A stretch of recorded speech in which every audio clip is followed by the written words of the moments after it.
आपली संस्कृती ही मूर्तीपूजक आहे, मूर्तीभंजक नाही. आपल्याकडे मूर्तीची पूजा केली जाते. त्या मूर्त्याचे 8 प्रकार असतात. आता ते 8 प्रकार श्रीमद भागवताच्या एकादश स्कंदामध्ये आहेत.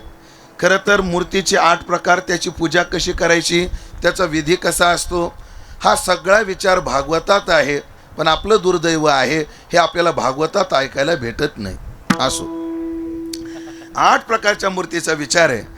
त्यामध्ये या ठिकाणी जी मूर्ती आहे ती शैली आहे. 8 प्रकारच्या मूर्त्या कोणत्या मी सरळ सरळ सांगतो. एक असते शैली, दुसरी असते दारूमयी, तिसरी असते कशी, एक मिनिट हां, शैली लौही म्हणजे धातूची, लेख्या, लेप्या, सैकती, मनोमयी आणि मणिमयी, अशा 8 प्रकारच्या मूर्त्या असतात देवाच्या. पहिली आहे शैली, म्हणजे पाषाणापासून केलेली. त्याच्यामध्ये सुद्धा विष्णू कोण्या पाषाणाचा करावा, शिव कोण्या पाषाणाचा करावा, याचाही शास्त्र संकेत आमच्याकडे आहे. म्हणजे आम्हाला जर अन्य दगडाच्या मूर्त्या केल्या आम्ही, तर त्याच्यात त्या देवाचं प्राण आहूत करावे लागतात, त्यांना बोलवावं लागतं. पण नर्मदे नदीतला कोणताही दगड उचलला, त्याच्या शंकराचं आवाहन करायची गरज नाही, तो साक्षात शंकर आहे. त्यानंतर गंडकी नदीतला कोणताही दगड उचला, त्याच्यात विष्णूचं आवाहन करायची गरज नाही, तो साक्षात विष्णू आहे. देव नदीतला कोणताही दगड उचला, देव नदीतला, त्या नदीतल्या दगडामध्ये गणपतीचं आवाहन करायची गरज नाही, साक्षात तो गणपती आहे. त्यानंतर त्या पाऱ्याला घनित रूप दिलं जातं, आणि त्याला एक पट्टी तयार केली जाते. ती पट्टी तयार केली की सूर्याचं आवाहन करायची गरज नाही, तो साक्षात सूर्य आहे. देवीचं पण असंच काहीतरी आहे, पण तुमच्या आशीर्वादानं विसरलं ते. पण अशा प्रत्येक देवतेचं आहे की त्या वस्तूमध्ये त्या देवतेचं आवाहन करायची गरज पडत नाही. तसा पाषाण जर नर्मदेतला घेतला तर त्याच्यात शंकराचं आवाहन करायची गरज नाही. पहिली आहे शैली. दुसरी आहे दारूमयी. दारूमयी म्हणजे त्या दारूकडे जाऊ नका. संस्कृतात लाकडाला दारू म्हणतात, म्हणून जगन्नाथपुरीची जी मूर्ती आहे ती दारूमयी आहे. त्यानंतर लौही. लौही म्हणजे धातूच्या मूर्त्या केल्या जातात. त्यामध्ये कनिष्ठ धातू तांब पितळ, मध्यम धातू चांदी आणि उत्तम धातू सोनं, या धातूच्या मूर्त्या केल्या जातात. त्यात असं आहे, तांब्या पितळ्याची मूर्ती 1 पिढीनंतर बदलावी, चांदीची मूर्ती भंग झाली तर बदलावी, आणि सोन्याची मूर्ती म्हणजे मूर्ती केली सोन्याची, तिचा हात जरी तुटला तरी त्या मूर्तीतलं देवत्व जात नाही, त्याच्या विसर्जनाचा विधान नाही. कारण सोनं हा परिपूर्ण धातू आहे. एक दगड घ्या तरी ते सोनंच आहे, आणि त्याचा एक तुकडा काढा तरी ते सोनंच आहे, ती भंगित होत नाही. मग सोन्याची मूर्ती केली आणि तिचा जर पूजेचा कंटाळा आला तर काय करायचं, माझ्यासारखा बघायचा आणि त्याला दान करायचे. म्हणजे पूजेसाठी, मोडून मठ बांधायसाठी नाही.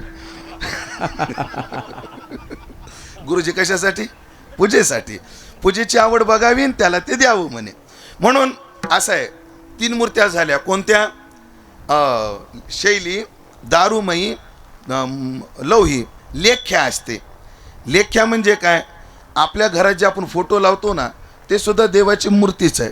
यंत्र असतात बघा, श्रीयंत्र, सरस्वती यंत्र, त्या आडव्या उभ्या रेषा असतात, पण त्या रेषा म्हणजे साक्षात देवाचं काय आहे, रूपच आहे, आपल्याकडं मानलं जातं, त्याला म्हणतात लेख्या. त्यानंतर लेप्या. लेप्या म्हणजे काय? शेंदुराची पुटं देऊन देऊन देऊन जी केली जाते ती लेप्या. त्याच्यानंतर लेख्या, लेप्या. सैकती. सैकती नावाची एक मूर्ती असते. सैकती म्हणजे काय? मग आपल्या माता माऊल्या हरताळती जेव्हा असते त्या दिवशी वाळू आणतात आणि त्या वाळूची काय करतात, शंकराची मूर्ती करतात. किंवा आपल्याकडे माता माऊल्या नदीवर स्नानाला गेल्या किंवा समुद्राच्या काठावर गेल्या, तर त्या पूजेपुरती त्या वाळूची मूर्ती तयार जी केली जाते तिला सैकती म्हणतात. आता सैकती मूर्ती शंकराची असते, सैकती मूर्ती विष्णूची असते, देवीची असते. गोपिकांनी कृष्णाच्या प्राप्तीकरता जी मार्गशीर्ष महिन्यात केली ती कात्यायनीची सैकती मूर्ती होती. सैकती किती झाल्या? 6 झाल्या. 7वी मूर्ती आहे मणिमयी.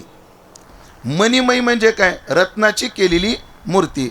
आता माझ्या हातात 5 आहे, हा साक्षात बुधाचं प्रतीक आहे, बुध देवतेचं प्रतीक आहे. हे रत्नमयी देवता असतात काही, किंवा लालबागला जर गेलो आपण तर त्या लालबागला हिऱ्याचा गणपती केलेला आहे, हिऱ्याचा. आणि तो त्या 10 दिवसामध्ये दुर्बिणीने दाखवला जातो, हिऱ्यावर गणपती कोरलेला आहे. म्हणजे ती रत्नमयी. आणि त्याच्यानंतर मनोमयी. मनोमयी काय, आपण प्रवासात आहे आणि आपला नियम आहे, रोज आम्ही देवाची पूजा करतोच, पण आज प्रवासात देव नेणं शक्य नाही, नेणं शक्य नाही. मग तेव्हा काय करायचं, तेव्हा काय करायचं, आपण एकांतात आहेत, अडचणीत आहेत, तेव्हा काय करायचं, मनामध्ये प्रतिमा आणायची. मनामध्ये मनामध्ये आपला देव कसा आहे, त्याचे पाय कसे आहेत, त्याचे हात कसे आहेत, किंवा शिवजी जे असतील त्याची पिंड कशी आहे, हा जो विचार आहे ती मनामध्ये मूर्ती आणायची. त्याला म्हणतात मनोमयी. अशा 8 प्रकारच्या मूर्त्या असतात. त्यामध्ये या ठिकाणी आदरणीय आमच्या कल्याणरावांनी इथं जी बसवली ती शैली आहे. ती कोणती आहे, शैली. पण ऐकलं का, आमच्याकडे देवाची जी 4 रूपं आहेत ना, कोणती कोणती, निर्गुण निराकार आहे, सगुण निराकार आहे, सगुण साकार आहे आणि आर्च विग्रह आहे. जरी निर्गुण निराकाराला हातपाय नाहीत, सगुण साकार अवतार काळामध्ये आहे. हो, आपलं सृष्टीच्या सगुण निराकार सृष्टी आरंभा करता आहे, सगुण साकार अवतार काळामध्ये आहे. पण त्याचा विग्रह ती सुद्धा त्याच तोला मोलाची आहे. म्हणजे तो 12 वर्षापूर्वी दगड होता, पण ज्या दिवशी आपण त्याची प्राणप्रतिष्ठा केली त्या दिवशीपासून तो दगड नाही. पाषाण म्हणू नये लिंगा. लिंगाला पाषाण नाही म्हणायचं. आणि जर एखादा माणूस देवाच्या मूर्तीला जर दगड म्हणत असेल तर तुकाराम महाराजांनी त्याला भाषा काय वापरली माहिती का, तुकाराम महाराज म्हणतात तो कुत्रा आहे आणि काळ्या तोंडाचा कुत्रा आहे. सुना काळ तोंडा आणि जो या देवा म्हणे धोंडा. तुकाराम महाराज म्हणले अशा माणसाचं क्षणभर सुद्धा दर्शन घेऊ नये. तुका म्हणे क्षण नको तयाचे दर्शन. मग 12 वर्षापूर्वी कोणाच्या तरी प्रेमाने, कोणाच्या तरी सेवेने, कोणाच्या तरी निष्ठेने आणि या ठिकाणी शेळके पाटील परिवाराच्या निष्ठेने शिवजी या रावळात आलेले आहेत. आणि मग काय, आतापर्यंत देव दगड होता, पण आता देव प्राणमय झाला. मग काय करायचं, जीवाला जे जे लागतं ते देवाचं करायचं. आपल्याला भूक लागते की नाही, देवाला नैवेद्य दाखवायचा. आपल्याला ताण लागते का नाही,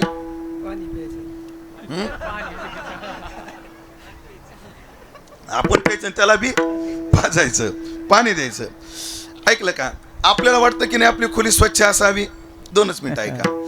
आता ती मूर्ती, आपल्याला वाटतं की नाही आपली खोली स्वच्छ असावी, म्हणून देवाची मंदिर स्वच्छ राहिलं पाहिजे.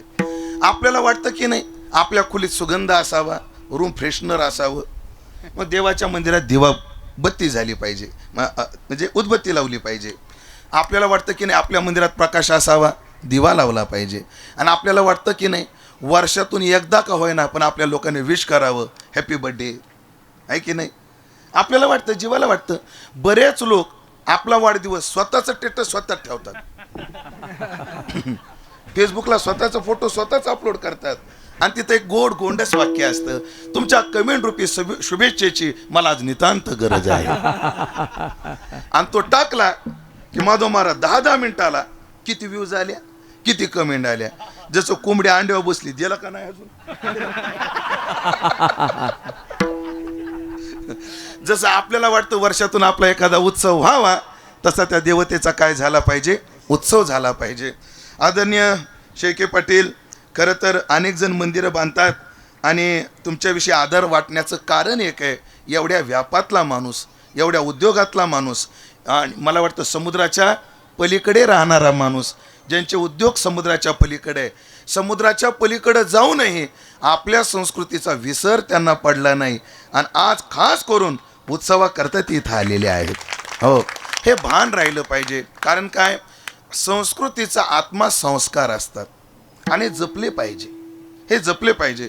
लोक म्हणतात त्यानं काय होतं, तेवढ्यानं काय होतं, तेवढ्यानं काय होतं म्हणल्यानं जेवढं होतं तेवढं कशानेच होत नाही. गुरुजी मला लय संगीतातलं कळत नाही, पण उगं मुलाखती ऐकून ना थोडा चाबरा झालोय. कळत नाही आपल्याला, मी शिकलोच नाही तर कळल कसं, त्याच्यातलं काही कळत नाही. पण मला सांगा, तुम्ही विद्यार्थ्याला भूप शिकवला आणि भूप शिकवताना त्याने शुद्ध दैवताच्या ऐवजी कोमल दैवत लावला, आणि तुम्ही जर म्हणले तेवढ्यानं काय होतं, जमतं का? नाही जमत. कारण तो काय होतो, विभाग भूपेश्वरी होतो ना, भूपेश्वरी होतो. भूपेश्वरी होतो, भूपेश्वरी होऊन जातो. म्हणजे आणि तो ऐकलं का रागच तसा तयार झाला म्हणे.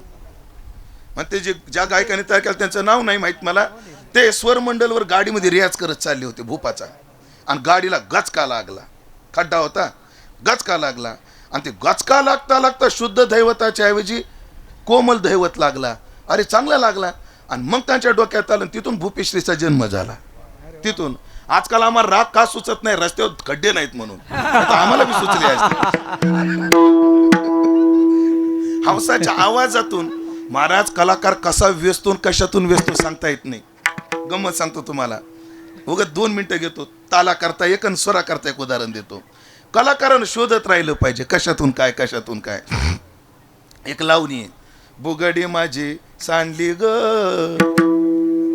ही लावणी. राम कदमांना विचारलं, राम कदमाचं संगीत आहे गुरुजी याला, त्यांना विचारलं ही चाल तुम्हाला कशी सुचली, ही चाल तुम्हाला कशी सुचली. ते म्हणे काय नाही, मी माझ्या मित्राच्या वडिलाच्या निधनाच्या अंत्यविधीला गेलो. माझ्या मित्राच्या वडिलाचं निधन झालं, अंत्यविधीला गेलो, आणि त्या घरातल्या सगळ्या मुली त्याच्या बहिणी मला भाऊ मानायच्या, मला चांगलं मानायच्या. आणि मी गेल्यावर त्या रडायला लागल्या, बाबा लय चांगला होता ग, आता कोणाकडं बघू ग. त्या रडण्याचा आवाज आला, मला ती चाल सुचली म्हणे, बुगडी माझी सांडली ग.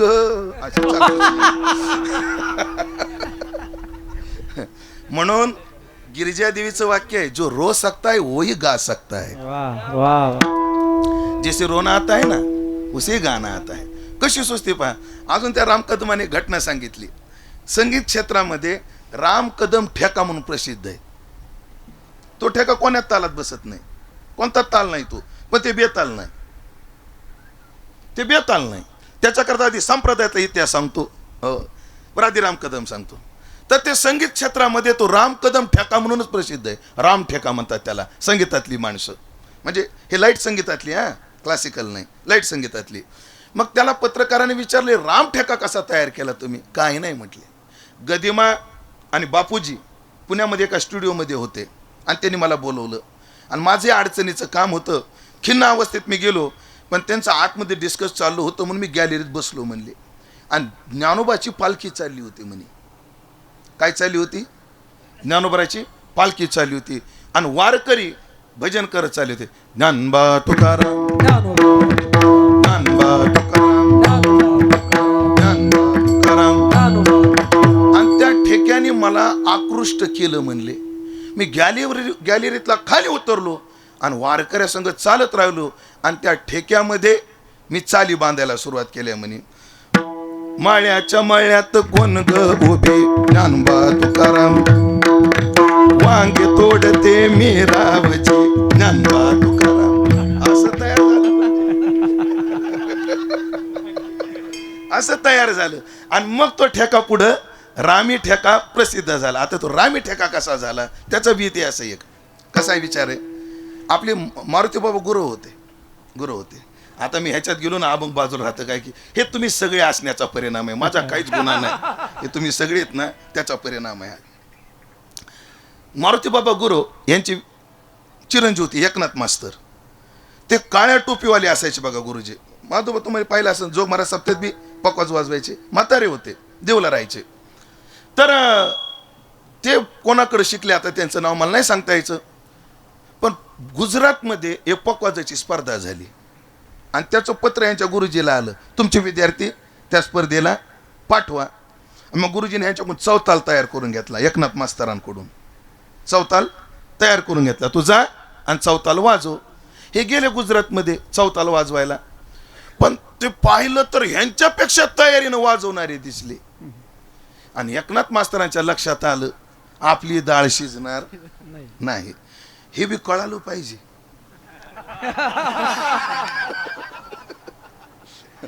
बरेच लोक दुःखी काय माहितीये का सटले गुरुजी, आपली उंची न कळाल्यामुळे दुःखी आहेत. लय लोक दुःखी आहेत. तर ते म्हणजे आपली डाळ आता ह्या चौथाला शिजणार नाही, पण एवढ्या तयारीने यांनी वाजवला. पण आता वापस जाता येणार नाही, गुरुजीचं नाव आहे. आणि काय नाही म्हणले, उठलो माझं नाव पुकारलं, आप महाराष्ट्र से एकनाथजी गुरव आएंगे, उनकी पेशकार होगी.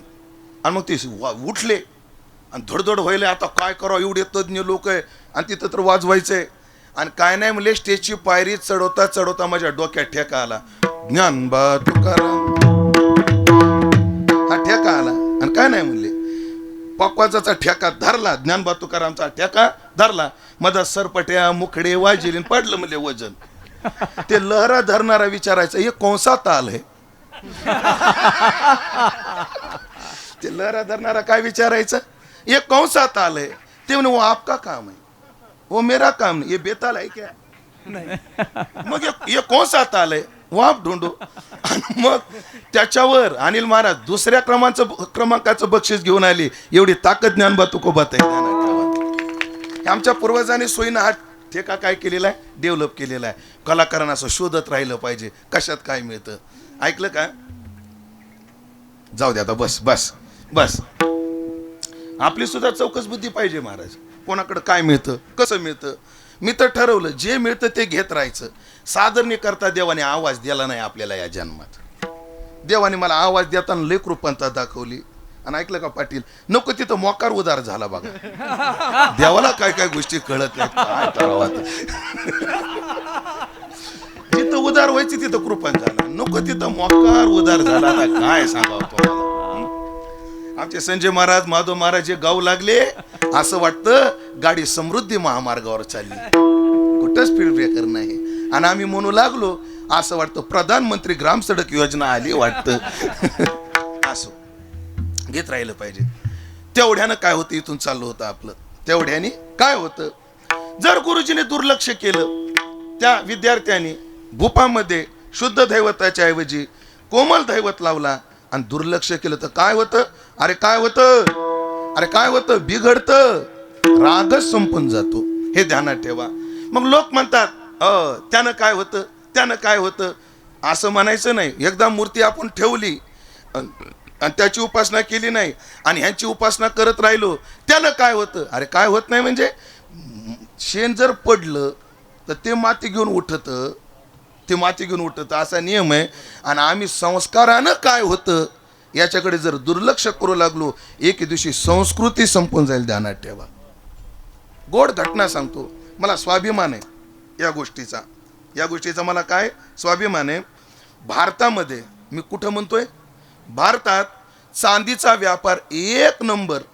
म्हणजे सगळ्या भारतात चांदीचा व्यापार कुठून होतो, तर सेलममध्ये होतो.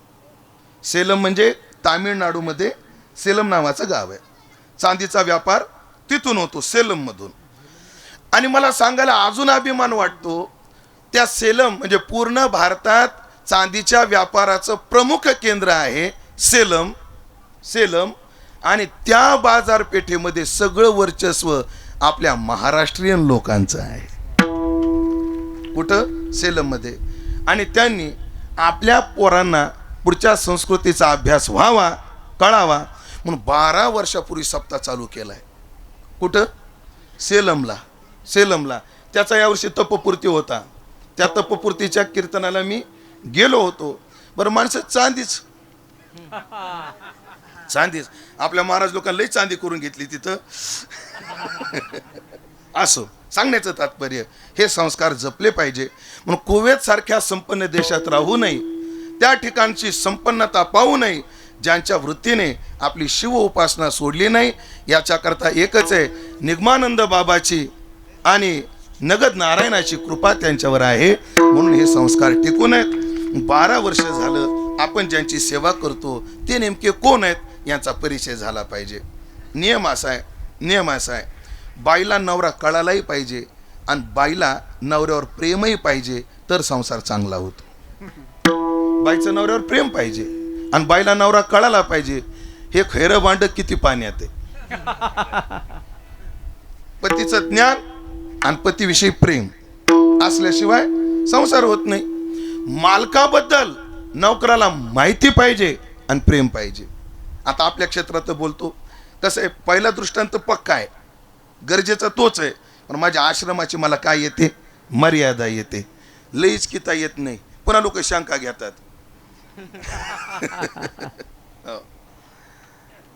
गुरुला गुरुबद्दल विद्यार्थ्याला गुरुचं ज्ञानही पाहिजे. आधी गुरु समजून घ्यायचा आणि मग करायचा. पाणी पिना छान के आणि गुरु करना पहिचान के म्हणतात. आधी काय करायचं? समजून घ्यायचा. गुरु समजल्याशिवाय गुरु करू नये. उगाच भपक्यावर जाऊ नये. सगळे पळायला लागले गेले आणि कळालं पुन्हा झाला घोटाळा, त्याला शिव्या देते. हो ऐकलं का? आंबोला केला आणि जरी धावे मन बुडते 42 जाती नाक कान. म्हणून गुरु कधी करावा? गुरुचा परिचय करून घ्यावा मग गुरु करावा. आणि एक आहे, गुरुचा परिचय झाला, गुरुजवळ गेलो म्हणजे लगेच आपल्याला ज्ञान मिळत नाही. त्या गुरुविषयी श्रद्धा पाहिजे. विश्वासो गुरु वाक्येषु स्वस्मिन लीनत्व भावना, हे शास्त्रानं सांगितलं. गुरुबद्दल काय पाहिजे? श्रद्धा पाहिजे. श्रद्धा. महाराज एक आहे, गुरुबद्दल श्रद्धा जर असली ना, मातीचा पुतळा जरी गुरु केला तरी एकलव्य तयार होतो. ध्यानात ठेवा. श्रद्धा महत्वाची. आणि मग ऐका, मग भक्तीतही तसंच आहे. आपण ज्याची उपासना करतो त्याचा परिचय पण झाला पाहिजे आणि त्याच्याविषयी प्रेमही वाढलं पाहिजे. आणि समाजाला त्याचा परिचय व्हावा, त्याच्याविषयी प्रेम निर्माण व्हावं. म्हणून अनेक अभंगामधून संत तुम्हा आम्हाला त्याचा परिचय करून देतात, त्याचा महिमा सांगतात. कारण एक वाक्य सांगतो ना, अभंगात प्रवेश करतो. नारद भक्ती सूत्रात काय म्हटलंय? तत्रापि न महात्म्य ज्ञान विस्मृती अपवादा. हा गोपिकांना परमात्म्याच्या स्वरूपाचं ज्ञान नव्हतं, हा अपवाद लावता येणार नाही. म्हणजे का? तद्विहीनम जारानामेव. आराध्याचं ज्ञान नसताना जर भक्ती केली तर तो व्यभिचार आहे म्हटले. आता तुकोबरायचं प्रमाण पहा. देवा पायी नाही भाव, भक्तीवरी वरी वाव, समर्पिला जीव नाही तो हा व्यभिचार. देवाविषयी जर श्रद्धा नसेल आणि भक्ती केली तर ती भक्ती नाही, तो व्यभिचार आहे. म्हणजे तुकोबराय म्हणतात देवाविषयी भाव पाहिजे, भावशून्य भक्ती व्यभिचार आहे. आणि नारद म्हणतात ज्ञानशून्य भक्ती व्यभिचार आहे. म्हणून आपली भक्ती भक्तीच ठरावी, हा व्यभिचार होऊ नये. म्हणून त्याचा परिचय आणि त्याच्याविषयी प्रेम. पण प्रेम कधी निर्माण होतं? भाव कधी वाढतो? वस्तूचा महिमा कळल्याशिवाय भाव वाढत नाही. याला छोटंसं उदाहरण आहे. उदाहरण आहे ना, व्हॉट्सअप पुराणवरचं आहे. कोणत्या पुराणातलं आहे?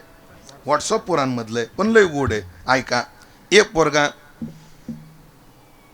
स्टँडवर, गेवराईसारख्या म्हणा किंवा बीडसारख्या स्टँडवर पेन विकायला बसला. पेन विकू लागला. पेन पेन पेन 5 लाख 10 ला 2, 5 लाख 10 ला 2 असं विकायला लागला. पण यायच्या बाया माणसं, कितीला रे पेन? म्हणजे 5 लाख 10 ला 2. एवढं महाग असते, 10चे 3 दे. लोकांना पाडून मागायचा लय नाद. पण कोणाला पाडून मागते? खुळकोळ्यावाल्याला, भाजीपाल्यावाल्याला, डॉक्टरला म्हणेल तेवढे, वकिलाला म्हणेल तेवढे, सीएला म्हणेल तेवढे. महाराजाला आपलं हा विषय थांबू आपण इथं थांबू थोडासा. हा विषय आपण म्हणेल तेवढे. आणि कोणाला त्या भाजीपाल्यावाल्यालाच काय एवढं पडतं कोणाच तो. ऐका, एक वाक्य सांगतो. तुम्ही घर सोडताना एक विचार करून सोडत जा. सगळीच माणसं तुम्हाला लुटायला बसले नाहीत, काही पोट भरायला सुद्धा बसलेले आहेत, याचं भान ठेवत जा. पण पाडून मागायचा भलताना. पण पुरुषांपेक्षा ह्या लय उरपाट्या काळजाच्या पाडून मागण्याच्या बाबतीत. शंकराच्या कृपेने मला बायको नाही, पण आईसोबत सुद्धा मी कुठं शॉपिंगला जात नाही. एकदा आमच्या आईला घेऊन मी नाशिकला गेलो. येताना रस्त्याच्या कडेला चटाया दिसल्या. आमच्या आई म्हणली, महाराज आपल्याला चटाया घ्याव्या लागतात. गाडी उभी केली. आमची आई गेली चटाईवाल्याजवळ. का रे, कितीला दिली चटाई? बरं, माझी आई प्युअर मराठवाडीन. कितीला दिली चटाई? ते माताजी 400 के 300च्या 2 दे. आता म्हणजे झाशीची लक्ष्मीबाई, त्याच्यानंतर मजात माईचं धाडस सुनीताबाई दशरथे. त्या दिवसापासून आईसोबत सुद्धा जात नाही, लय पाडून मागतात. मग आठवलं म्हणून सांगतो. एक बाई छत्रीच्या दुकानात गेली. मुंगळा होता, काय हरकत नाही. मुंगळे गुळाला लागतच असतात बाबा. मुंगळ्याचं कामच आहे गुळाला लागणं. खरे का कुठे? हो म्हणा ना.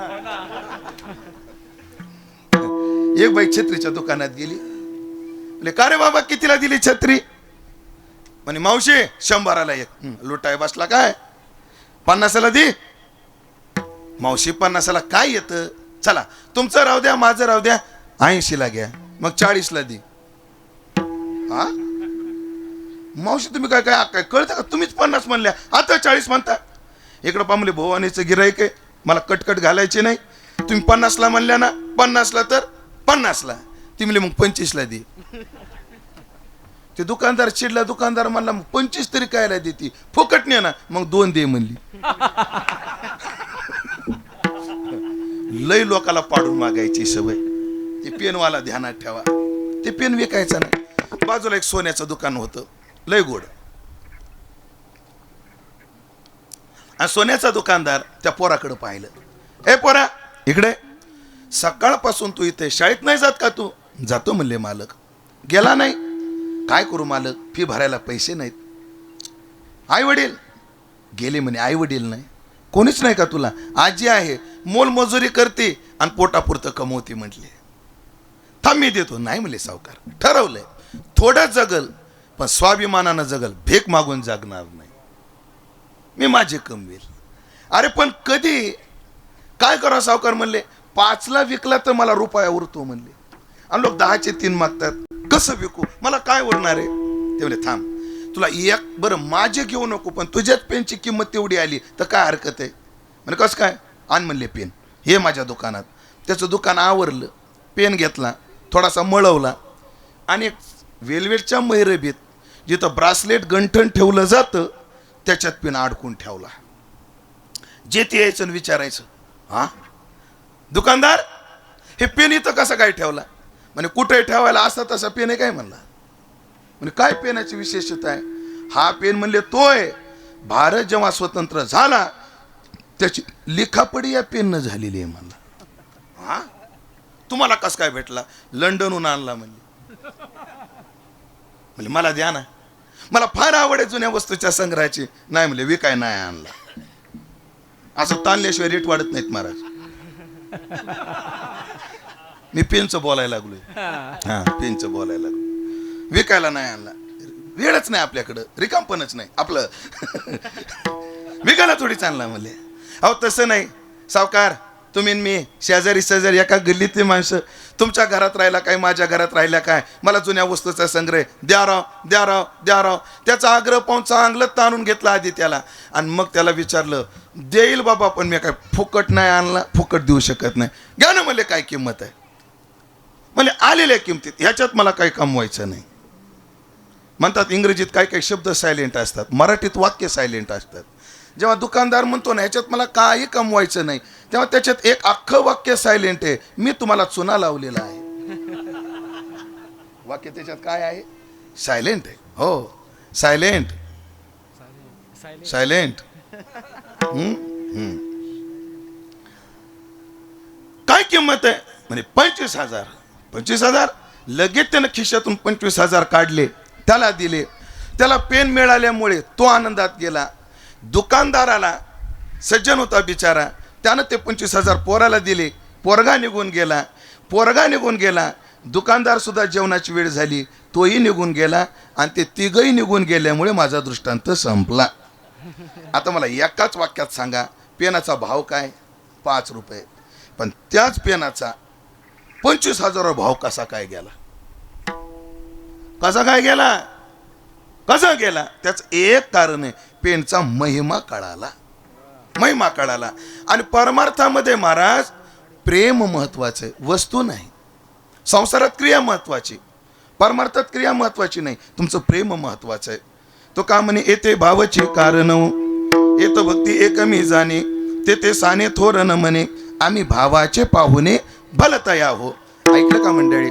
म्हणजे जर जुने कीर्तनकार दृष्टांत द्यायचे, एका पोराला प्रश्न दिला गुरुजींनी, चालणारी रेल्वे काढा, पण पोराला काढता येत नव्हती.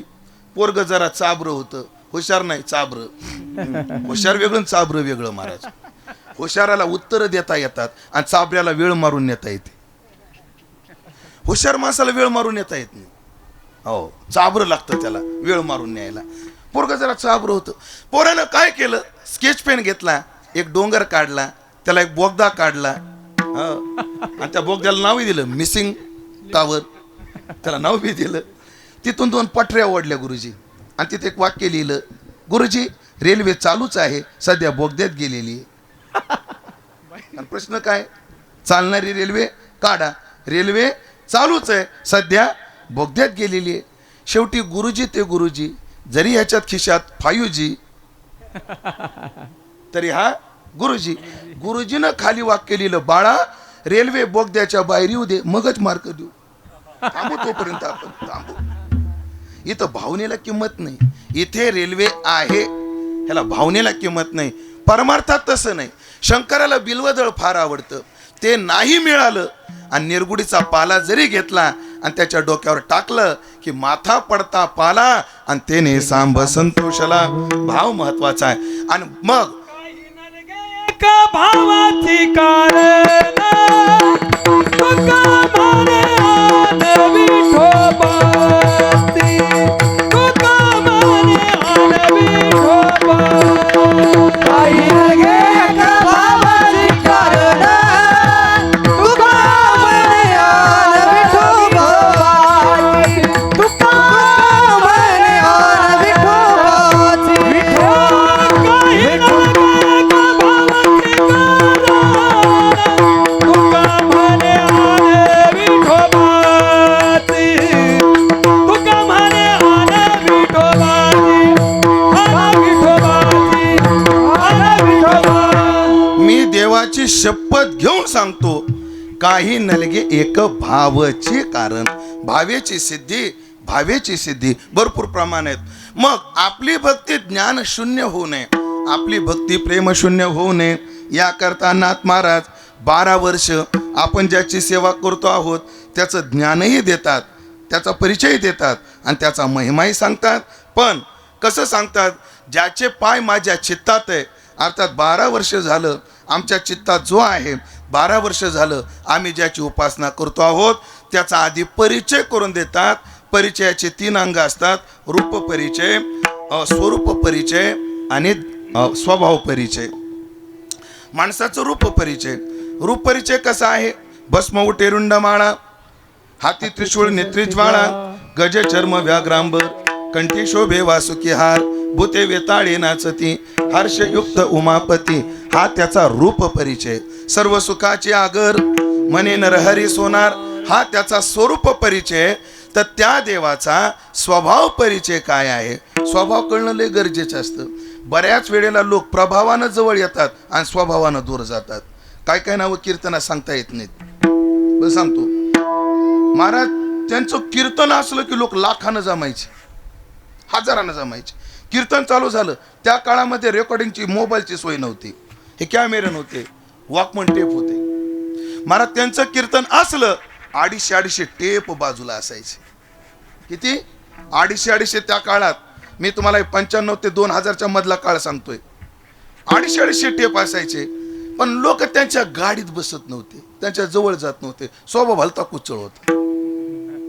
हो, तेव्हा घुले बाबा काय म्हणायचे, वा काय काय लोकांचे कीर्तनच ऐकावं, त्यांच्या खाजगी बैठकीला बसू नये, खाजगी बैठकीला बसू नये. कायचं गाणंच चांगलं आपलं कायचं कीर्तनच चांगलं, कायचं गाणंच चांगलं, कायचं वाजवणंच चांगलं, मग स्वभाव भलता कुचळ. मग प्रभावानं लोक जवळ जातात आणि स्वभाव पाहून दूर होतात. म्हणून आपली परमार्थात निष्ठा राहावी, आपण तिथं गेलं स्थिर व्हावं. मग त्याच्या स्वभावाचा परिचय झाला पाहिजे. मग त्याच्या स्वभावाचा परिचय कोण चौघापैकी म्हणतं ठरवा.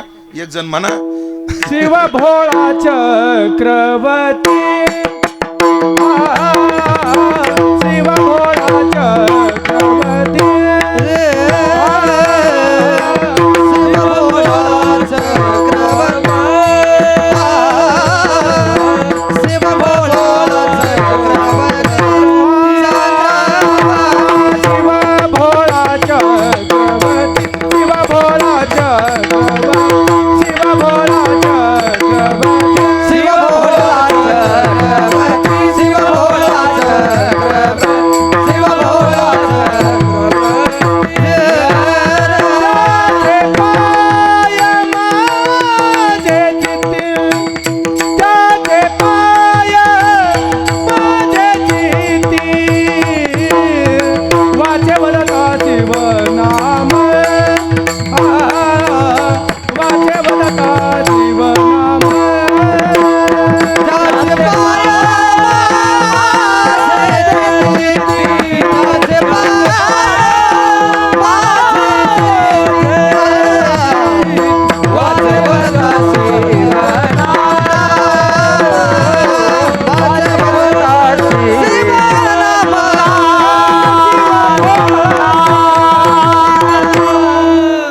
शिवाच्या स्वभावाचा परिचय करून देतात. शिव कसा आहे म्हणे भोळा आहे. पण भोळा म्हणजे काय? भोळ्याची 1-2 लक्षणं पाहून 8 तास घेऊ. भोळ्याचं लक्षण सांगू. भोळं कोणाला म्हणतात? अगदी व्यवहारातल्या नियमांना आधी पाहू. ज्याला व्यवहारात वागायचं कळत नाही त्याला काय म्हणतात? भोळा म्हणतात. व्यवहारात वागायचं कळत नाही. आमचे गुरुबंधू आहेत, तुमच्याच गावाजवळचे आहेत, राम महाराज झिंजुरके. त्यांचं कीर्तन धाम नेलं होतं, बाबूराव महाराज धामणेकर, पाटण तालुक्यात. आणि मी टाळ घेऊन उभा महाराज, टाळ घेऊन उभा. ही घडलेली घटना आहे. सदर कार्यक्रम सत्य घटनेवर आधारित आहे. हा, हे काय बनावट नाही, काय नाही, घडलेली घटना आहे. महाराज आता राम महाराजांचं कीर्तन म्हणजे वारकरी साधू कीर्तन, शांत रसातलं कीर्तन. तुम्ही साथ केली त्यांना, शांत रसातलं. त्यांच्या कीर्तनातलं विनोद होत नाहीत, पण कधीतरी झालाच तर झाला. ते चांगलं कीर्तन रंगात आलं आणि एक पोरगं येऊन बसलं कीर्तनात, 20-22 वर्षाचं. आणि ते मधातच आरडायचं, हसायचं. आणि कीर्तनकारानं थोडासा विनोद केला, उभं राहायचं आणि म्हण, गबरू काय भारी बोलला राव. देवा शपथ, चौबदार तुमची शपथ. ते मधातच उठायचं, थोडासा विनोद झाला की म्हणायचं, गबरू काय भारी बोलला राव. आता आमचे राम महाराज शांत स्वभावाचे. मी त्या कार्यकर्त्याला बोलवलं, इकडे आहे म्हणलं. काय आहे? महाराज सांभाळून घ्या म्हणे, जरा भोळसट आहे. भोळसट आहे, भोळसट आहे तर घरी पाठवा ना. नाही पाठवता यायचं का? सरपंचाचे उद्या सप्ताह बंद पडेल म्हणले, ऍडजस्ट करा. साधारणतः व्यवहारात ज्याला वागायचं कळत नाही त्याला काय म्हणतात? भोळा. तसा शिव भोळा आहे. बरं, ही कथा तुम्हाला कोण्या पुराणात सापडणार नाही, पण आपल्या संस्थेमध्ये माधव महाराज मगर होते. माधव महाराज मगर ही जुनी मंडळी काही परंपरेनं कथा सांगत होते. काही कथा अशा परंपरेनं आलेल्या आहेत, त्यातली ही कथा आहे. कसं व्यवहारात वागायचं कळत नाही शंकराला. किती भोळं दैवत आहे बघा. ऐका बरं, किती भोळं आहे. काय झालं? पार्वती लक्ष्मीला भेटायला वैकुंठात गेली. हळदी कुंकाचा कार्यक्रम असेल काहीतरी, गेली आणि ते वैकुंठातलं वैभव पाहिलं. तेवढ्यात भगवान विष्णू आले आणि लक्ष्मी म्हणली, पार्वतीबाई हे आमचे हे बरं. आमचे हे म्हणजे हेच, आलं लक्षात, आमचे हे. आणि मग त्यांचं राहणं कोणाचं? विष्णूचं. कस्तुरी मळवट, चंदनाची ओटी, रुळे माळकंठी, वैजयंती, हो, कासे पितांबर, AQ अप टू डेट राहणं कोणाचं? ते विष्णू भगवंताचं. आणि ते वैकुंठ सगळं ते पार्वतीनं पाहिलं आणि सगळं पाहून भारावून गेली. आणि पार्वती लक्ष्मीला म्हणली, ऐकलं का लक्ष्मीबाई, मी तुमच्याकडे हळदी कुंकाला आले, पुढच्या रविवारी तुम्ही आमच्याकडे यायचं. येऊ ना म्हणली, पण एकटीनं नाही यायचं, जोडीनं यायचं म्हणले. येऊ म्हणले. पार्वती कैलासावर गेली, लागली भांडे आपटाय. हो, पार्वती मोठ्याच्या घरी गेली की घरी आल्या भांडे चापटी. ती ज्यांना असेल त्यांना माहिती आहे, आपल्याला काय माहिती. बाया भांडे का आपटतात त्याचं कारण पु ल देशपांडेंनी सांगितलं. पु ल देशपांडे विनोदी लेखक कोण गेले. ते पुलं काय म्हणतात? बाया राग आल्यावर भांडे का आपटतात म्हणे, भांड्यावर नवऱ्याचं नाव असतं. झालं माझं बोलणं. शंकराने विचारलं पार्वतीला, तुला भांडे आपटाय काय झालं? बघा त्यांचं घर हाय काय तर काय हाल. जरा नीटनेटकं ठेवा मला, एक नीट ठेवीत नाही घर. अगं शांत, बरं आहे आपलं, आहे तसं त्याच्यात समाधान. हा, लोकांचं मनोर बंगला पाहून आपले झोपे का पेटून द्यायचे काय? चांगलंय म्हणले. नाही म्हणले, ते काय असू ते सगळ्यांना बोलवा. आणि कोण? नंदी, भृंगी, शंकी, त्राटन, भस्मासूर, महिषासूर, या रे इकडं. सगळे गोळा केले आणि पार्वतीने सगळ्याला सांगितलं, इकडं पहा, मी तुम्हाला आत्ताच तंबी द्यायला लागली. आज सोमवार आहे, पण येणाऱ्या रविवारी भगवान लक्ष्मी, आपलं भगवान विष्णू आणि लक्ष्मीबाई आपल्या घरी येणार आहेत. कोणी धिंगाणा करायचा नाही, सगळा पर्वत स्वच्छ करायचा. आणि जर कोणी आगावपणा केला तर माझ्याशी गाठ आहे. 7 दिवस पर्वत स्वच्छ केला. रविवारचा दिवस उजाडला. सगळे आता पाहुण्याची वाट पाहू लागले. पण शिवजी उठले आणि आपलं रामनामाचं भजन करत बसले. हरी हरी हरी मंत्र हा शिवाचा आहे की नाही. राम पूजी सदाशिव जपामध्ये निमग्न. पार्वती म्हणल्या, उठा ना, पाहुणे यायची वेळ झाली, उठा, अजून आंघोळ नाही. शिवजी उठले. आता शिवजीची आंघोळ का हिजर, हिटर, गिजर सोलर याला थोडीच आपलं गंगेच्या पाण्याने केली आंघोळ. तुम्हाला वागायची अक्कलच नाही. अशा बऱ्याच बायका नवऱ्याला म्हणतात म्हण, खरंय का होती? वागायची अक्कल नाही. बघा त्या लक्ष्मीबाईचा नवरा कसा राहतो, हाय का तुम्हाला वागायची अक्कल? हे काय घातलं बघा म्हणले, त्या लक्ष्मीबाईचा नवरा चंदनाची उटी लावतो. तिने आहे ना आपली भस्म उटी, भस्म भुटी भस्म भुटी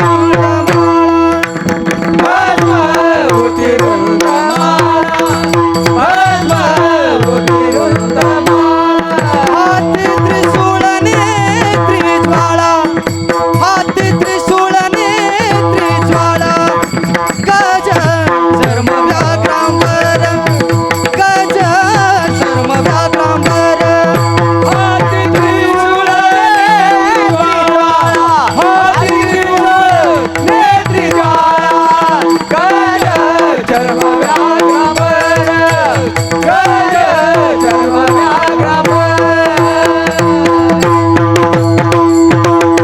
अग पार्वती त्यांची चंदनाची उटी, आपली भस्म उटी. त्यांच्या गळ्यात वैजयंती माळा, आपल्या गळ्यात रुंड माळा. त्याच्या गळ्यात तुळशी हार, आपल्या गळ्यात कंठी शोभे वासुकी हार. त्याच्या गळ्याला काश्य पितांबर, आपलं गज चर्म व्याघ्रांबर. गज कर्ण नाही. एक मला म्हणे महाराज शंकराला बी गज करण होतं का हो? म्हणलं तू हे इजगार्ड घे पण असलो बोलू नको मला. त्यांचं काश्य पितांबर, यांचं गज चर्म व्याघ्रांबर घातलं. पार्वती म्हणले तुम्हाला पाहुणे रावणे आल्यावर तरी नीट कपडे घाली जा ना. कुठं कोणते कपडे घालून जाऊ याचा व्यवहार पाहिजे बरं गुरुजी. महाराज कुठं कसे कपडे घालून जाऊ, काय काय लोकांना आकलाच नाहीत महाराज. गावाच्या नावा सगळं सांगतो तुम्हाला. वडगाव लांबे नावाचं गाव आहे, 40 गाव जवळ. कीर्तनाला गेलो, एक माणूस अंडर पॅन्टी आला. आता काय सांगायचं कीर्तनाला, देवा शपथ. हो, आणि त्या मुंबईमध्ये त्या काय काय बाया कीर्तनात येताना ती विण्याची खोळ घालून येतात. काय म्हणतात त्याला, ते गाऊन गाऊन. हा, कुठं कसे घालावं. निघाला मातीला आणि काटापदराची साडी नेसली जमत नाही. कोणत्या वेळेला कोणते कपडे घालावं याची काय पाहिजे, पद्धत पाहिजे. ऐकलं का? नीट कपडे घाला म्हणली. आता काय घालू पार्वती, हेच कपडे आहेत माझ्याकडे. थांबा म्हणले मी देते. भरजरी सालूचा पदर फाडला, लाव म्हणली याची लंगोट. कोण म्हणती? पार्वती. कोणाला? शंकराला. आता लंगोट झाला, पण करदोडा कुठे या बाबाकडे? एवढा फक्कड आहे माझा शिव. आता करदोडा किंग कोबऱ्याचं पिल्लू पडलेलं होतं. याना कोंडा जरा जास्त जाड होईल. किंग कोबऱ्याचं असं लांब सळक पिल्लू होतं, त्याचाच करदोडा केला. बाबा तू दम धरून राय पाहुणे येऊस तर. ते लावलं कमरेला. कोण? ते नागाचं पिल्लू. हो, झाला शृंगार शिवजीचा. आणि आता पाहुण्याची वाट पाहिला. दारात उभे आणि पुढून गरुडावर बैसोनी माझा कैवारी आला. आणि भगवान विष्णू कशावर आले? गरुडावर बसून आले. आणि पुढून गरुड येऊ लागला. ह्या कमराच्या सापानं गरुड पाहिला. ह्या कमराच्या सापानं गरुड पाहिला. ओ यो, आणि बघता काय घेतला त्यानं पाठिंबा काढून. आता सरकार उघड्यावर आलं हे सांगावं लागेल का? घेता समजून तुम्ही. एवढा माझा शिव भोळा, त्याला वागायचं सुद्धा कळत नाही. आता दुसरा भोळेपणाचं लक्षण सांगतो. किती भोळा. भोळं कोणाला म्हणतात ऐका. ज्याला नियम असा आहे, भोळ्याला कोणी फसवितं पण भोळं कोणालाच फसवित नाही. भोळ्याला कोणी फसवतं. एक बाई नवऱ्याला म्हणे तुम्ही लईच भोळे, तुम्हाला कोणी फसवतं? ते मला खरंच आहे, मी लई भोळा आहे, मला कोणी फसवितं? सुरुवात तुझ्या बापाने केली म्हणला. सुरुवात तुझ्या बापाने केली म्हणला. भोळ्याला कोणी फसवतं पण भोळं कोणाला फसवीत नाही. तसं शंकराला कोणी फसवितं पण शंकरानं कोणालाच फसवलं नाही. उदाहरण देऊ का? पुराणातलं उदाहरण आहे याला. ते शंकराला भस्म लागत, चिता भस्म लागत, आणि ते रोज ताज. हो, स्मशानेश्वा क्रीडा समहर पिशाच्या सहचरा चिता भस्म लेप. चिता भस्म लागतं शंकराला. आणि मग मोठ्याच्या घरी प्रत्येकाला कामं नेमून दिलेली असतात. हो, जसा नारळी सप्ताह असला की तारका कोणी घ्यायच्या, गायक कोणी बघायचे, पंक्तीचं कोणी बघायचं, हे जसे कामं वाटून असतात. तसं एक भस्मासूर नावाचा असुर होता. त्याच्याकडं काम होतं काय, भस्म आणायचं. शंकराच्या उपासनेचा नियम सांगतो माता मौल्यानं तुम्हाला. शंकराच्या उपासनेचा नियम असा आहे, शंकराला आंघोळ 4 वाजता घातली तरी चालतं. समजा शंकराचा अभिषेक सकाळी करता आला नाही, शंकराची पूजा सकाळी जमली नाही, तर संध्याकाळी सुद्धा 4 वाजता जरी आंघोळ घातली त्याला चालतं.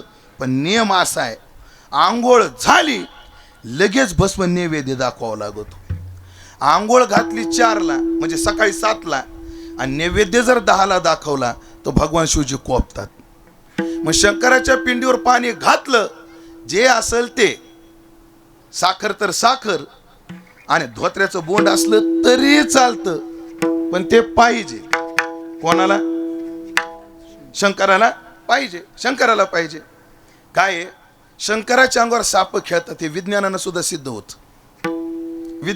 होतं. आता ते कीर्तना सांगण्याजोगं नाही. ह्या कॅमेरावाल्यानं जर एवढंच कट केलं तर मी अडचणीत येईन बाबा. कसं करतो? हा, बंद कर, एवढं बंद. वाजायचा कधी 1:30 वाजायचा. शंकरजी म्हणले, का रे भस्मासुरा, तू भस्म आणायला वेळ का लावतोस? म्हणजे काय देवा तुम्हाला लागलं बसल्या बसल्या बोलायला? तुम्हाला काय लागलं? हा, तुम्हाला काय लागलं? आय ते चालीला येता तुम्ही? हे अशी म्हणते ते पुरे अवघड आहे. आम्ही काकड्याला असतो, आम्ही हरिपाठाला असतो, तुम्हाला काय लागलं? म्हणले तुम्हाला यायचं ना, अर्धा फेटा बांधायचा आणि पाकिट घेऊन निघून जायचं. सप्त्याला वर्गण्या करा, मंडप द्या, आम्हाला करा, आम्हाला माहिती. ते भस्मासुर चिडला शंकरराव. काय म्हणले, तुम्हाला काय लागलं?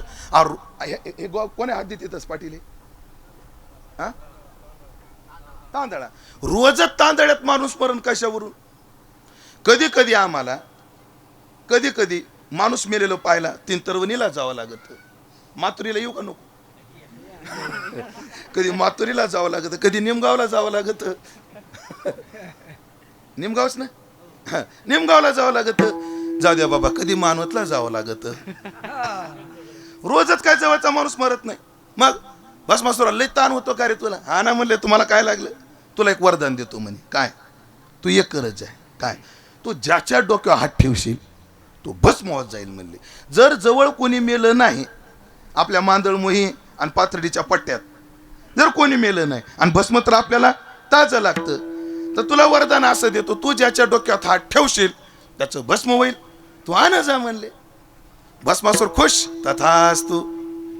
आणि मग काय, भस्मासुराच्या अंगात ताकद आली आणि माणसाकडे सत्ता आली की गैरवापर करतो माणूस. ते लांब जायचा विसरलाच, हायवेला जायचा, जे दिसल त्याच्या डोक्यावर हात ठेवायचा. तुम्ही घाबरू नका, भस्मासुराला वरदान.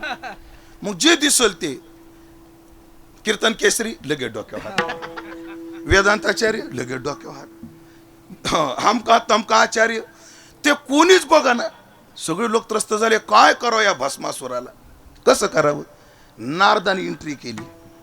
नारदाने एकदा भस्मासुराची गाठ घेतली. जय रे भस्मासुरा. हॅलो हॅलो, हाय हाय. भस्मासुर जय रे म्हणत नाही, हाय म्हणले. वाईट वाटतं राहतो याकडे बघून. काय तू तसा मुख्यमंत्री व्हायच्या कुवतीचा आहे, पण तुला वन खात बरं वाटत नाही. म्हणजे काय म्हणायचं नारदा तुला? अरे तुझ्या अंगात एवढी योग्यता आणि तुझ्याकडे काम काय दिलं? हे राग आणायचं. आमचे तात्या काय म्हणतात माहिती का या प्रसंगाला? ओ बरं नाही वाटत, तू एवढा संगीत विशारद आणि तुला म्हणतात कणिक मळून आण. बाबाला काय काय गोष्टी कळत नाहीत, काही काम सांगत, काय देवाला कळत नाही. म्हणले काय चाललंय म्हणले हे तुझं? म्हणे मग एक कर म्हणले. काय? तुझ्या अंगात ताकद आहे म्हणे. मग देऊ का एक युक्ती? म्हणे काय?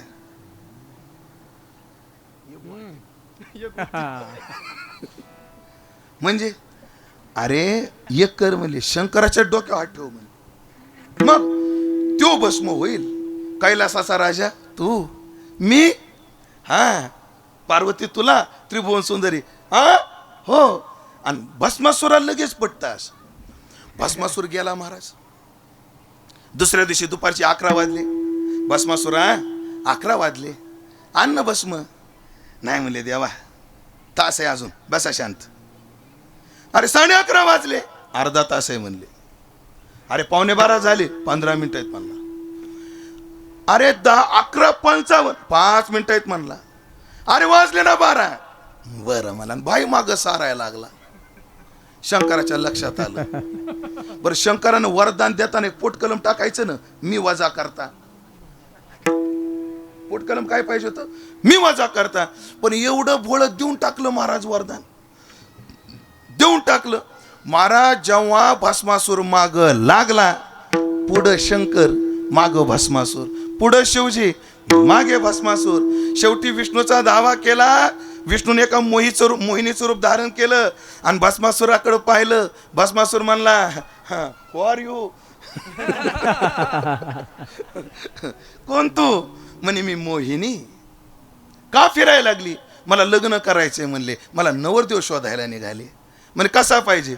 म्हणे तुझ्यासारखा पाहिजे म्हणले. करशील का माझ्याशी लग्न? पण माझी एक अट आहे म्हणले.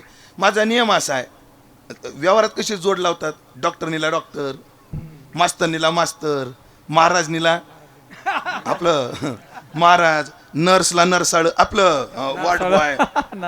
हा तसं म्हणे मी नर्तकी आहे म्हणले. माझ्यासारखं ज्याला नाचता येईल त्याच्याशी लग्न करायचंय म्हणे. येतं ना मला नाचता एक नंबर. आणि मग त्या नाचण्यात क्लासिकल डान्स आहे, त्याच्यात पदन्यास, हस्तन्यास, कटाक्षन्यास असे असतात. भुवया कशा फिरवायच्या, डोळे कसे फिरवायचे, कटाक्ष, हात काही पायाचे असतात. हो, आणि ते तालात असतं महाराज. कसंही नसतं ते.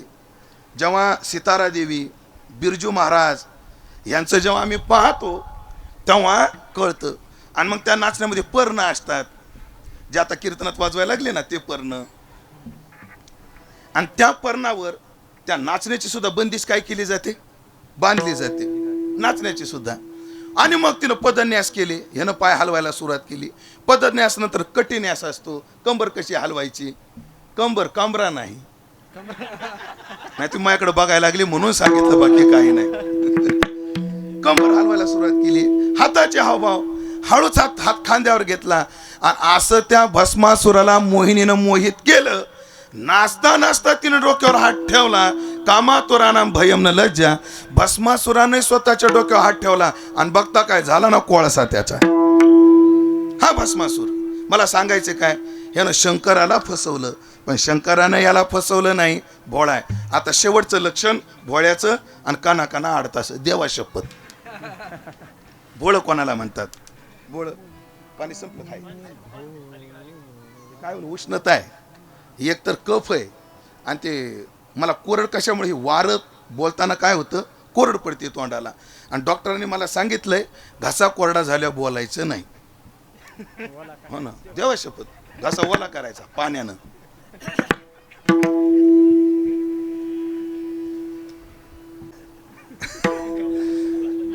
काय झालं? विचार सांगू लागलो मी. भोळ कशाला म्हणतात? भोळ्याचं लक्षण आहे का अजून एक?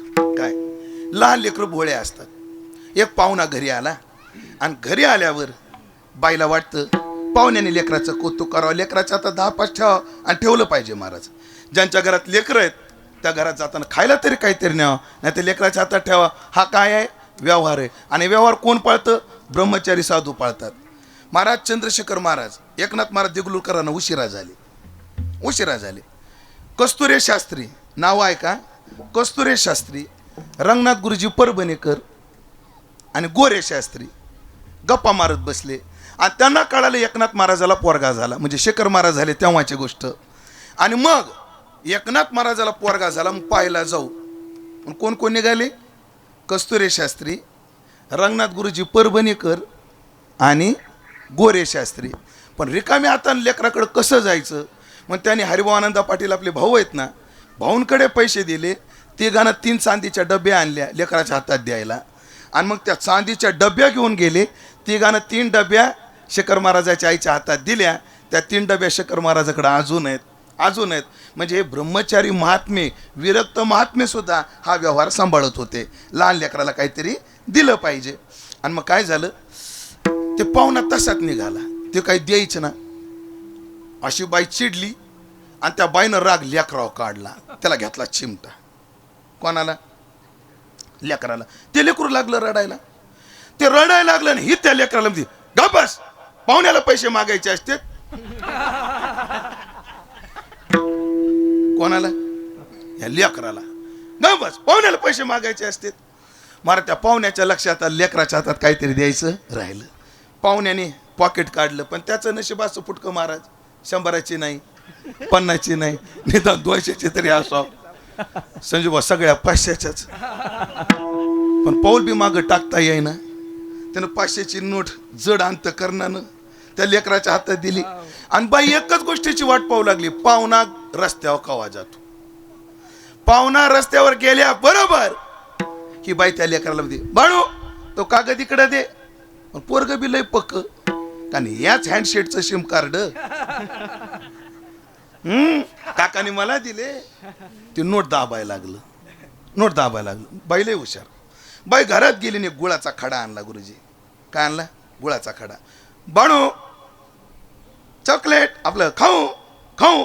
लेकरानं गुळाचा खडा पाहिला, आई मला दे, आई मला दे. मग तो कागद इकडे दे. आणि त्या बाईने एक गुळाचा खडा दिला आणि कितीची नोट घेतली? 500ची. व्यवहार परवडला का? डील परवडली का? पण पोरानं का केला व्यवहार असा? एका खड्यात 500ची नोट का दिली? लेकरू भोळं होतं म्हणून.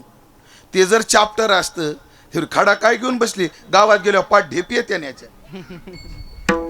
पण ते काय होतं? भोळं. भोळं थोड्यात काही द्यायला तयार आहे.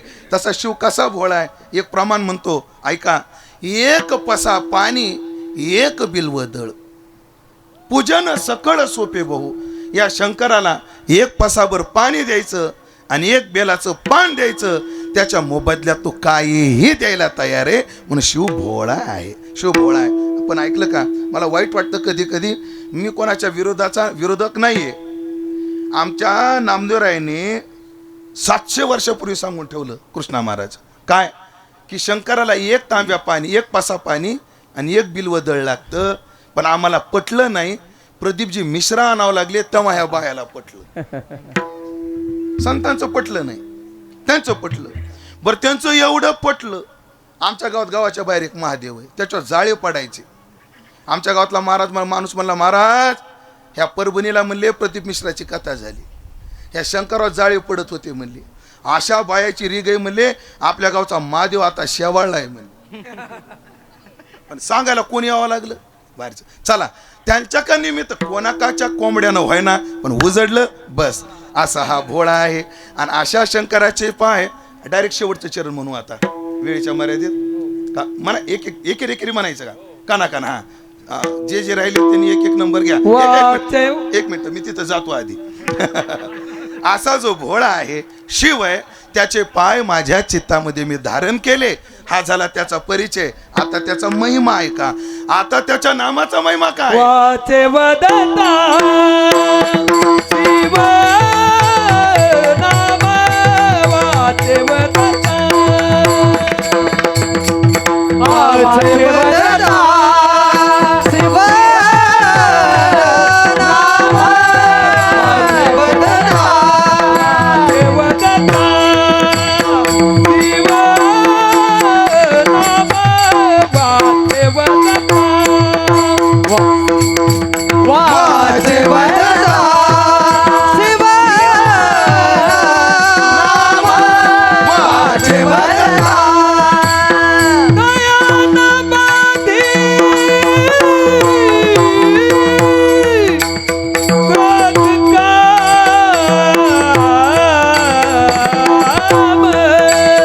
दयान बाधी क्रोध काम, वाचे वदता शिव नाम, वाचे वदता शिव नाम, वाचे वदता, वाचे वदता, वाचे वदता. एकदा टाळ्या वाजवा बाबा. याच पिढीकडे यात ठेवून येत बाबा. आता वाचे वदता शिवनाम. ओ कायानं बाधी क्रोध काम. हे कामक्रोध सामान्य नाही. या कामक्रोधाचे ठाई कृपेची साठवण नाही. चांगल्या चांगल्याची यांनी जिरवली. पण ह्याचं जर एकदा नाव घेतलं तर कामक्रोधादी विकार बाधा करत नाही. हा त्याच्या नामाचा महिमा आहे. आणि सगळ्या जीवाचं जे लक्ष आहे 4 पुरुषार्थ, तो त्याच्या दर्शनाचा महिमा आहे. अभंगाचं 3रं चरण. धर्म अर्थ काम मोक्ष, धर्म अर्थ काम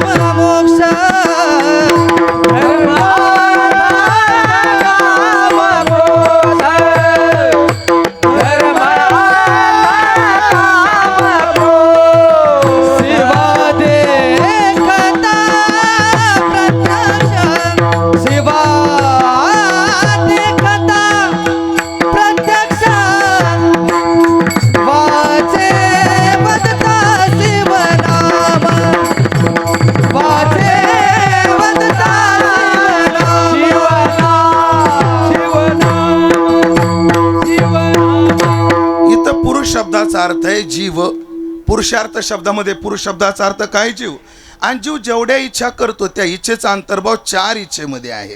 कर्तव्याची इच्छा धर्म, पैशाची इच्छा अर्थ, भोगाची इच्छा काम आणि उद्धाराची इच्छा मोक्ष.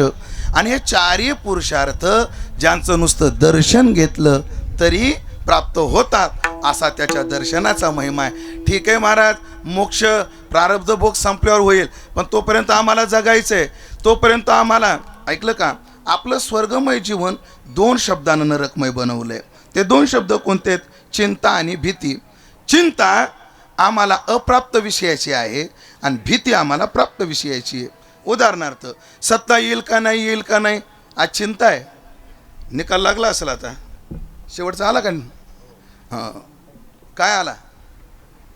आहे वारकरी आहेत, बघितलं नाही अजून यांनी. हां, असो. 5 राज्यातले आज काय आहेत? निकाल आहेत. पश्चिम बंगाल, तामिळनाडू, केरळा, आसाम आणि पौंडीचेरी. 5 ठिकाणी. महाराज पाहिजे आपल्याला सगळं माहीत. मी येईपर्यंत वेगळंच होतं, जाऊ दे आता. म्हणजे मला सांगायचं काय, कुठून आलो होतो मी? धर्म, अर्थ, काम आणि मोक्ष. हां, ह्याच्यावर आलो होतो. पण जोपर्यंत जीवन आहे, आम्हाला एवढं जीवन चांगलं आहे, पण भीतीने नरकमय बनवलंय. कसं? आम्हाला अप्राप्त विषयाची चिंता आहे आणि प्राप्त विषयाची भीती आहे. सत्ता येईल का नाही, येईल का नाही, चिंता आहे. आलेली सत्ता टिकल का नाही, टिकल का नाही, भीती आहे. पैसा भेटल का नाही, भेटल का नाही, चिंता आहे. टिकल का नाही, टिकल का नाही, भीती आहे. लग्न होईल का नाही, होईल का नाही, चिंता आहे. टिकल का नाही, टिकल का नाही, भीती आहे. महाराज, गंभीर विषय होत चाललाय हा विषय. मी आता बोलणार आहे, गंभीर होत चाललाय, गंभीर. जुन्या काळातील लोक म्हणायचे, बायको पोसता आली तर बायको करावं. पण सध्याच्या काळात बायको पोसणं लई सोपं आहे. बायको पोसायला काही लागत नाही आता, कारण तिलाच महिन्याला 1,500 भेटत. पोसणं अवघड नाही. अन्न सुरक्षेचे गहू आहे, आवास योजनेचं घर आहे, उज्ज्वलाचा सिलेंडर आहे, महात्मा फुले योजनेत हे आपला विलाज आहे, आरोग्य. बरं, तुमची बायको गरोदर राहिली, सकस आहार आहे, ती बाळातीन झाली, लेकरा सगट किट आहे, ती कुठं फिरायला गेली, एसटीचं तिकीट अर्ध आहे, तुमची पोरगी शाळेत गेली, हो ती फ्री आहे. हो, इथं सगळं फ्री आहे. याच्यामुळे अडचणीत फक्त शेतकरी. ह्या योजनाचा साईड इफेक्ट काय? इफेक्ट एक चांगला आहे. मी या योजनाच्या विरोधात नाही बरं, पण आता कुवेतमध्ये तुमचं कसं आहे आम्हाला माहीत नाही, पण इथं तर सांगतो लय अवघड आहे. सध्या या देशासमोर 3 संकट आहेत. पहिलं संकट आहे माणसांना कामं नाहीत. दुसरं संकट आहे कामाला माणसं नाहीत. पहिलं संकट काय? माणसाला कामं नाहीत. दुसरं संकट काय? कामाला माणसं नाहीत. तिसरा प्रश्न लय अवघड होत चाललाय, जे माणसं भेटतात ते कामाचे नाहीत. एक तर बायाच भेटत नाहीत खुरपाय, आणि भेटल्यावर त्या नीट करत नाहीत. हो का? ह्या योजनेचे साईड इफेक्ट आहेत. कारण आपल्याकडं कामाला येणाऱ्या बाया 2 प्रकारच्या, रोजारोजी येणारी आणि दुसरं गुत्त घेऊन येणारी. बरं, दोघीत फरक लय. जी रोजानं येते तिचं 10 वाजता उरकत नाही, गुत्त घेतल्यावर 6लाच उरकत. रोजानं महिना 8 दिवस बी काम उरकत नाही, गुत्त घेतल्या 3 दिवसातच राख होती त्या कामाची. बरं, जी रोजाने ती तिला घडी घडी ताण लागती. जी रोजाने येते तिला काय लागती? घडी घडी ताण लागती. बरं, तिचं पाणी पिण्याची स्टाईल बघा अनिल महाराज. आता ती पाणी कसं पिती, माकड चाळी नसावी, ती पाणी कसं पिती बघा.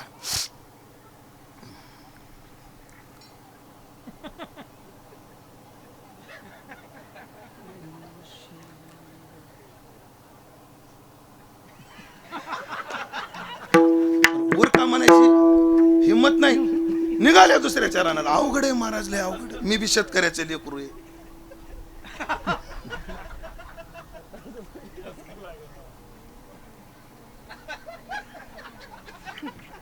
पाणी पिते का खाती तिलाच माहिती नेमकं काय करू. ऐकलं का? विधायक योजना शासनाच्या पाहिजेच, पण फाजील होत चालल्यात. विठाला विठाला.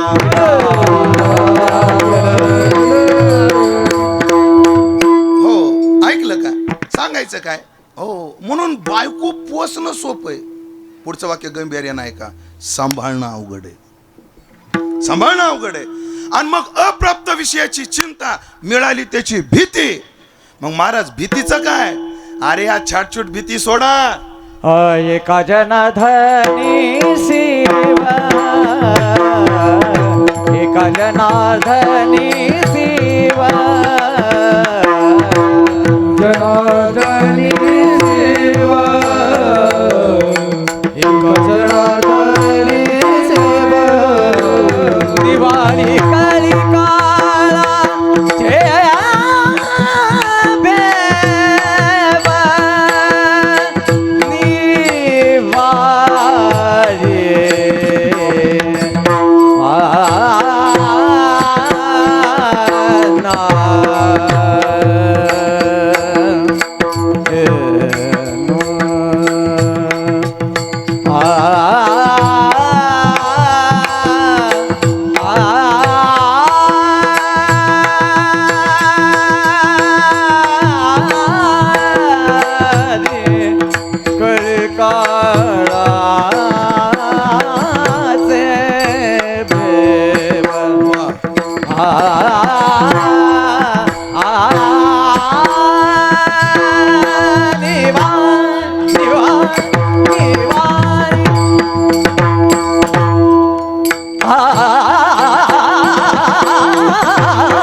शिवला